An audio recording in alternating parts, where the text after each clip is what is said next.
बच्चों, मैं Sarita Mishra crossword girls inter college की टीचर। पाकशास्त्र का जो सेकंड पेपर मैंने आपको कल पढ़ाया था, तो उसमें मैंने केवल आपको भोजन के कार्य के विषय में बताया था।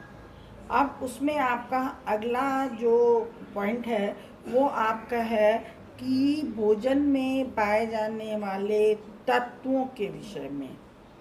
तो थोड़ा सा कल बताया मैंने आपको कि भोजन में 6 तत्व पाए जाते हैं: कार्बोहाइड्रेट, प्रोटीन, वसा, खनिज, लवण, विटामिन और जल। ऐसा है कि ये जो चैप्टर है ये पाक शास्त्र वाले बच्चों के लिए बेस है, क्योंकि इसमें इनका सेकंड पेपर में भी इस चैप्टर का भाग है और फिफ्थ पेपर में ये 30 नंबर का जो चैप्टर हाइजीन के बाद छठा चैप्टर ये आपका फिफ्थ पेपर में भी है डिटेल में। तो आपको एक जगह पे ही पढ़ाया जाएगा और आप एक ही नोट्स बनाओगे और उसका सब में जिसमें भी प्रश्न आएगा जिस भी पेपर में, आपको उस पेपर में उसको लिखना है।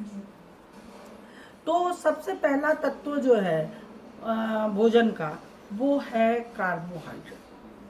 तो आज हम आपको कार्बोहाइड्रेट के विषय में बता रहे हैं कि कार्बोहाइड्रेट क्या है और कैसे लिखना है। तो कार्बोहाइड्रेट जो है वो भोजन में पाए जाने वाला तत्व है जो हमारे शरीर के लिए आवश्यक है।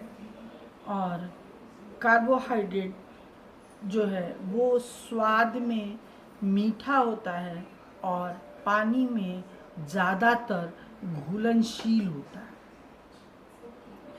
ये 2 प्रकार के होते हैं। एक तो शर्करा के रूप में पाया जाता है और दूसरा जो है ये स्टार्च के रूप में पाया जाता है। जो शर्करा के रूप में पाया जाता है वो तो पानी में घुलनशील होता है और वो हमें तुरंत कैलोरी देता है। जैसे उदाहरण के रूप में, आप स्कूल आते हो गर्मी के दिन में और स्कूल से घर जाते हो, बहुत प्यास लगी रहती है या बहुत आपको थकान सी लगती है, और आप घर में जाइए एक गिलास चीनी का नींबू डाल के शरबत पी लीजिए, तो आप ये देखेंगे, खुद ही आप इसको करके देख सकते हैं कि आप देखेंगे कि आप उसको पीते ही आपके शरीर तुरंत बहुत गर्म होगी और उसके बाद धीरे धीरे आपको बहुत अच्छा लगेगा, क्योंकि गर्म होगी कि एकाएक ऊर्जा आपको मिल जाएगी। तुरंत जा कर के वो ब्लड में मिलता है और आपको तुरंत ऊर्जा देना शुरू कर देता है।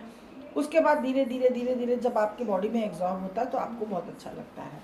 तो ये इसलिए मैं बता रही हूँ कि मतलब ये पानी में घुलनशील होता है। दूसरा चीज, इसका वर्गीकरण। एक चीज मैं आपको और बताऊं कि कार्बोहाइड्रेट का जो पाचन होता है वो मुख में ही हो जाता है।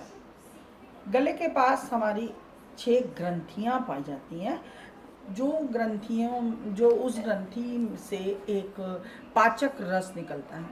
उस पाचक रस को हम टाइलिन कहते हैं। टाइलिन हमारे भोजन में प्राप्त कार्बोहाइड्रेट का पाचन करता है।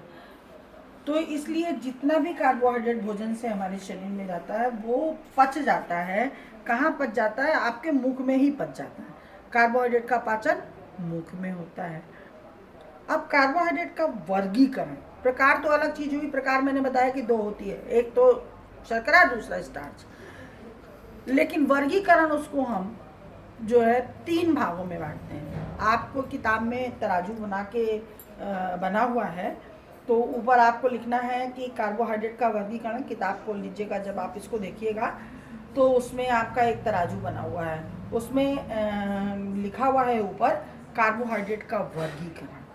वर्गीकरण में कार्बोहाइड्रेट 3 भागों में विभक्त होता है। एक तो होता है मोनोसेक्राइड, दूसरा होता है डाइसेक्राइड, तीसरा होता है पॉलीसेक्राइड। मोनोसेक्राइड की परिभाषा कि ये सबसे सरल इकाई है। डाइसेक्राइड मोनोसेक्राइड से थोड़ा जटिल है, क्योंकि मोनोसेक्राइड में सिर्फ 1 अणु होते हैं और डाइसेक्राइड में एक मोनोसेक्राइज का अणु होता है, दूसरा डाइसेक्राइज का, तो उसके अपेक्षा ये थोड़ा सा उससे जटिल होता है। और पॉलीसेक्राइज वो दोनों से जटिल होता है, क्योंकि उसमें एक तो मोनोसेक्राइज के अणु होते हैं और कई जो हैं वो पॉलीसेक्राइज के अणु होते हैं, और वो स्टार्च वाला भाग जो हम आपको बता रहे थे वो पॉलीसेक्राइज के अंतर्गत आता है। अब मोनोसेक्राइज में ग्लूकोज, फ्रैक्टोज और लैक्टोज, डाइसेक्राइज में सुक्रोज, माल्टोज, गैलेक्टोज, पॉलीसेक्राइज में स्टार्च, ग्लाइकोजन, सेलुलोज। इतने भागों में ये विभक्त होता है कार्बोहाइड्रेट। इसमें मोनोसेक्राइज में जैसे मैंने सबसे पहला बोला कि ग्लूकोज है, तो ग्लूकोज सिर्फ एक अणु है, ये तुरंत पानी में घुलता है, तुरंत ऊर्जा देता है। दूसरा फ्रैक्टोज फलों के रस से प्राप्त होता है, गन्ने के रस से प्राप्त होता है, वो भी बहुत ही सरल इकाई है उसकी, वो भी बॉडी में जाता है और तुरंत ब्लड में मिलता है और हमें तुरंत ऊर्जा दे देता है। मैंने आपको ग्लूकोज बताया और फ्रैक्टोज बताया। अब लैक्टोज है, इसी तरह दूध की भी बात है कि दूध भी पानी में घुल जाता है, जितना भी पानी डालते जाओ घुलता जाएगा, और वो भी आपके पीने के बाद तुरंत आपके ब्लड में मिलता है और आपको कैलोरी देना शुरू कर देता है। लेकिन डाइसेक्राइज जो होता है उसमें एक मोनोसेक्राइज का अणु होता है और एक मोनोसेक्राइज, जैसे ग्लूकोज प्लस एक ये डाइसेक्राइज में मैंने आपको बोला, मोनोसेक्राइज में हमने बोला आपको ग्लूकोज, फ्रैक्टोज, लैक्टोज और सुक्रोज, माल्टोज, गैलेक्टोज, ये हमने आपको बोला डाइसेक्राइज में। तो एक अणु ग्लूकोज का होता है और एक सुक्रोज का होता है।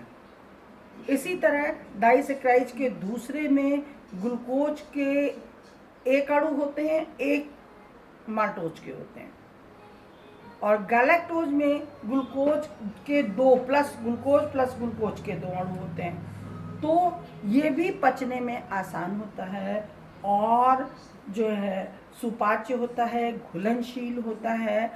ये जो है पॉलीसेक्राइड जो होता है वो आपका स्टार्च वाला भाग होता है, जिसमें स्टार्च, ग्लाइकोजन, सेलुलोज, स्टार्च कभी पचता ही नहीं है। जैसे अनाजों में पाया जाता है, वो आपने देखा होगा कि जैसे आटे में भी, गेहूं में पाया जाता है, तो उसके गेहूं को आप क्या करेंगे, अगर पानी में डालते हैं और अगर आग पे बिठाते हैं तो लेई की तरह बन जाता है, उसको पचने में थोड़ा सा टाइम लगता है।